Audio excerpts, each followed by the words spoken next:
आजकल जो माहौल चल रहा है पूरे देश के अंदर वो कट्टरवाद का माहौल है कि कलम की जगह तलवार की बात चल रही, कहीं मार काट की। और अभी हम लोगों ने कुछ साल पहले देखा था जो राशन कार्ड पर नाम आता था तो उसमें पीछे लिखा होता था मेहनत करो चाहे मजदूरी और पढ़ना लिखना बहुत ज़रूरी। तो हमें इन सब बातों का एक गूढ़ रहस्य समझ रहा है। आजकल जो बहुत सारी चीज़ों में बदलाव की बात की जा रही है तो वो बदलाव शिक्षा से होगा।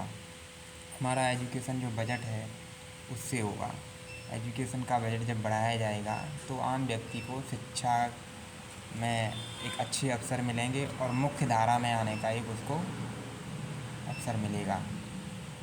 आजकल जो बात कर रहे हैं उनके बच्चे देखिए आप कहाँ पढ़ रहे हैं। वो कह रहे हैं कि आप ये कर दीजिए, तलवार उठाइए कि शास्त्र उठाइए। कोई कुछ कह रहा है ना, आप सुना बयानबाजी कर रहे हैं लोग। आम जो स्टूडेंट है ना, जिसकी अभी चेतना उतने स्तर की नहीं है, जो 12th के छोटे छोटे बच्चे 90 टाइप के जो बच्चे हैं, वो इन सब चीज़ों में अपना करियर ख़त्म कर देंगे क्योंकि उनके लिए पढ़ाई फिर मुख्य नहीं रहेगी। वो यही सब चीज़ों में अपना समय बर्बाद करेंगे। जाति धर्म के नाम पर ज़्यादातर जो है युवा कूदते हैं। कोई मैच्योर्ड आदमी थोड़ी ही कूदता है इन सब चीज़ों में, लड़ाइयों में।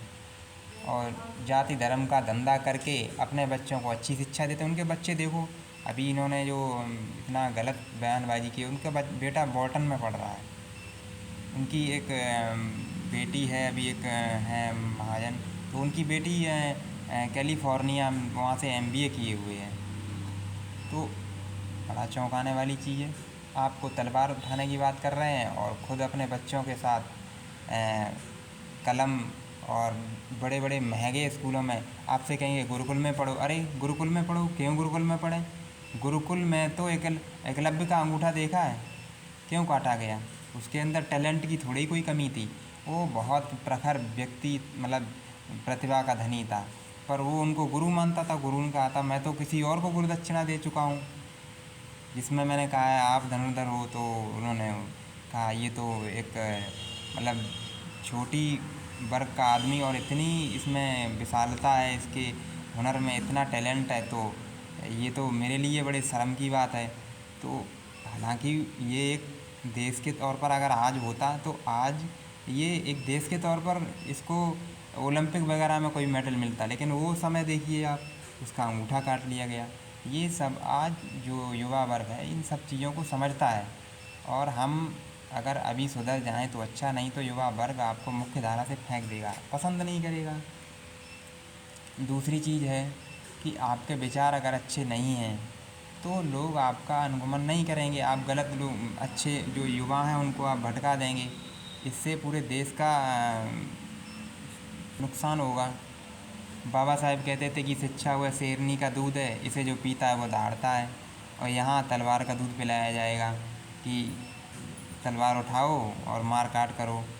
तो ये सब चीज़ें अच्छी नहीं हैं, आपको खुद समझना होगा। हमारे चिंतक विचारक को हमें अपने परिवार में बच्चों को बताना होगा, किताब और कलम को बचाइए क्योंकि शिक्षा बहुत ज़रूरी है। कानून का राज पुलिस के लिए है, आप क्यों डंडा और तलवार उठा रहे हैं? कानून पुलिस के हाथों में रहने दीजिए। अब कोई ऐसा थोड़ी है 1947 जैसा समय हो। हमें इस मानसिक गुलामी से बचना होगा, जो धार्मिक रूपी मानसिक गुलामी और अफीम हमें चटाई जा रही है, इससे मुक्त होना होगा। क्या जो समय है वो फिलॉसफी का है, मनोविज्ञान का है, न्यूरो साइंस का है, तर्कशास्त्र का है, समाजशास्त्र का है, सोशलॉजी का है। संविधान को जानने का, अपने अधिकारों के बारे में जानिए, साइंस को पढ़िए, एक्सप्लोर करिए बहुत सारी चीज़ों को। आज समय इनका है, सभी को इनको शिक्षा में स्थान मिलना चाहिए, न कि ये बयानबाजी का। कल जो लोग ऐसी बातें कर रहे हैं उनके बच्चे डॉक्टर, इंजीनियर, वैज्ञानिक, यहाँ तक कि बड़े बड़े अच्छे नामी कॉलेजों में उनके बच्चे एमबीए वगैरह कर रहे हैं, और आपको धर्म के नाम पर दंगाई बनाए जा रहे हैं। आपके पास इतना पैसा ही नहीं है जो आप उन विद्यालयों में पढ़ पाएँ। मैं प्राइमरी में टीचर हूँ, बच्चों को बुलाने जाता हूँ गांव में, स्कूल मर्ज हो रहे हैं। भाई जिस गांव में 50 से कम बच्चे हैं, मेरा स्कूल मर्ज हो जाएगा। मैं जब दूसरे गांव में चला जाऊंगा तो मैं क्या उस गांव में बच्चे बुलाने आऊँगा? उस गांव के बच्चे, जब मैं रहता हूँ वहाँ तब बुलाने जाता हूँ, तब वो मुश्किल से आते हैं। कहीं वो जानवर चराना निकल जाते हैं, कहीं कुछ निकल जाते हैं। फिर दोपहर में जाता हूँ, मैंने कि चलो अब आ गए होंगे, अब आ जाओ। अरे जब मैं दूसरे स्कूल गांव मेरा जब दूसरे जगह वो हो जाएगा तो फिर मर्ज मेरा, मैं वहाँ दूसरे गांव में नहीं आऊँगा भाई। मुझे भी नौकरी करनी है। आप इतनी चेकिंग हो रही है, इतने सारे काम हो रहे हैं आजकल, देख रहे हो आप, तो नई बात बनेगी। अगर स्कूल मर्ज होना, ये हमारे लिए भी एक शर्म की बात है कि जापान एक तरफ एक बच्चे के लिए भी मेट्रो भेजता है, ट्रेन भेजता है, गाड़ी भेजता है, और हम इस स्थिति में पहुंच चुके हैं कि 50 से कम बच्चे तो मर्ज कर दीजिए। हमेशा एक चीज़ का ध्यान रखिए, तार्किक ज्ञान, विज्ञान, बुद्धिजीवी, तार्किक, सामाजिक लोग ही एक बेहतर राष्ट्र का निर्माण करते हैं। वे लोग ना तो अस्तित्व से होते हैं, ना आस्तिक होते हैं, ना नास्तिक होते हैं। वे सिर्फ वास्तविक होते हैं, और वास्तविकता में ही हमें विश्वास करना है और जीवन को आगे बढ़ाते रहना है। तो इसमें अभी देखो लाइट चली गई है और मेरा इन्वर्टर भी ख़राब है, तो मैं फिर कंटिन्यू करता हूँ। धर्म की आड़ में चालाक लोग जो हैं वो हमारे बच्चों को कलम और किताब से दूर तो नहीं कर रहे हैं। कमज़ोर तबके के गार्जियंस को सदैव इस बात पर सतर्क दृष्टि रखनी होगी, निगरानी रखनी होगी कि इस प्रकार के सामाजिक सरोकारों पर आपको और विश्लेषण और देखने को सुनने को मिलेगा। तो शिक्षा ही समाज का भविष्य है, इस बात को जेहन में डालना होगा। चंचल जी का कल मैसेज आया था, यूपी में स्कॉलरशिप में बड़ा धोखा चल रहा है। तो मैंने उनसे कहा आप आवाज़ उठाइए ना, बाकी काम आप जितने सोशल मीडिया माध्यम है उनसे बोलिए, सरकार तक पहुंचाइए। आप किस समाज से हैं? तो मैंने पूछा तो बोले कि सर आप जान रहे होगे मैं किस समाज से हूँ। अरे मैं जानकर क्या करूँगा? आप अपनी आवाज़ उठाइए ना कि भाई हर इंसान को अपने हिस्से की लड़ाई लड़नी होती है। भगत सिंह अपने हिस्से की लड़ाई लड़के गए। अगर वो ये सोचते कि अरे देश में इतने करोड़ लोग हैं, इतने लाख लोग हैं, ऐसा नहीं होता। आप मेहनत कीजिए, ये सब बातों से कुछ नहीं होगा। जो दूसरे राज्यों में भी हैं उनको स्कॉलरशिप नहीं मिल रही है, वो अपनी पोर्टल पे जाकर उसका स्क्रीनशॉट लेकर और डीएम वगैरह और जो एसडीएम आपका प्रशासनिक वर्ग है वहाँ जाइए। स्टूडेंट यूनियन किस लिए होती है? आप जाइए, अपनी आवाज़ उठाइए, उनके चक्कर में मत पड़िए जो ऐसे भाषण देते हैं जिनके बच्चे बाहर विदेशों में जिन स्कूलों की रैंकिंग टॉप 10 में है, जैसे इंडिया में बिट्स पिलानी है, आईआईटी है, आईआईएम है, इस तरह से विदेशों में जाके उनके उच्च क्वालिटी वाले स्कूलों में बच्चे पढ़ते हैं। उनके भाषणों से आप बचिए, क्योंकि उनके बच्चे तो आके यहाँ सांसद बनेंगे, विधायक बनेंगे, उनका बच्चा पढ़ लिख के आगे निकलेगा। आपके बच्चे पढ़ लिख कर छोटा मोटा जो कुछ बन जाएंगे, जो तेज़ होंगे, उन्हें कुछ आप मेहनत करके धन इकट्ठा करके अच्छे स्कूलों में दाखिला। अभी देखो एक आईआईटी में एक बच्चा था, शेड्यूल कास्ट से था शायद, तो उसने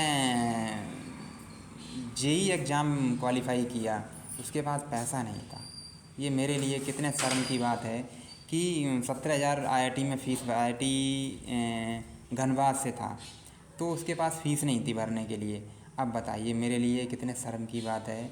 मतलब इतना बड़ा देश है और किसी बच्चे का जेई क्वालिफाई होता है और उसके माँ बाप के पास इतनी फ़ीस नहीं है कि वो जेई की फ़ीस भर सकें।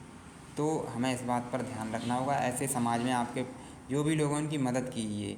तो उस बच्चे ने सुप्रीम कोर्ट में एक पता नहीं पीआईएल दायर की, तो फिर वहाँ से फिर डीवाई चंद्रचूड़ ने उसको संज्ञान में लिया। रैलियों में झंडा उठाने से कुछ नहीं होगा। किताब उठाओ, किताब उठाओ, सोचो, पढ़ो, नौकरी करो, बिजनेस करो, अपना मेहनत करो। ज्ञान प्रकाश की तरह होता है, वो मौजूदगी इसकी बहुत होती है, बस मौजूद होना चाहिए। असली जो हिंदू धर्म है ना, वो समानता, बंधुत्व, भाईचारा, उपनिषद दर्शन में आपको मिलेगा। ये पाखंडी बाबाओं से कुछ नहीं मिलेगा, जो उल्टे सीधे बयानबाजी आजकल मैं देख रहा हूँ करते रहते हैं। साहित्य हमारे हिंदू धर्म के स्तंभ हैं। जो एक्चुअल में सनातन तत्व है वो हमेशा मन, चित्त, अहंकार, इन चीज़ों को संबोधित करता है। ये पाखंड कहाँ से कि वो पितृपक्ष है, कि ये है, कि फलाने चल रहे हैं, कि पिंड वो चल रहा है, कि महादान चल रहा है, कि फिर वो यज्ञ चल रहा है, कि वो बलि। अभी देखो बलि के नाम पर एक हाथरस में घटना हुई थी, बच्चे को मार दिया बलि के चक्कर में। इन चीज़ों के चक्कर में मत पड़ो भाई। हमारा प्रथम ध्येय क्या होना चाहिए? शिक्षा। शिक्षा हमारा प्रथम ध्येय है। और एक अभी नारा चल रहा है, मैं उसके नारे का वो दे रहा हूँ, आप उस नारे की जगह यूज करें, पढ़ोगे तो बढ़ोगे। आप समझ गए होंगे मैं किस नारे को संबोधित कर रहा हूँ।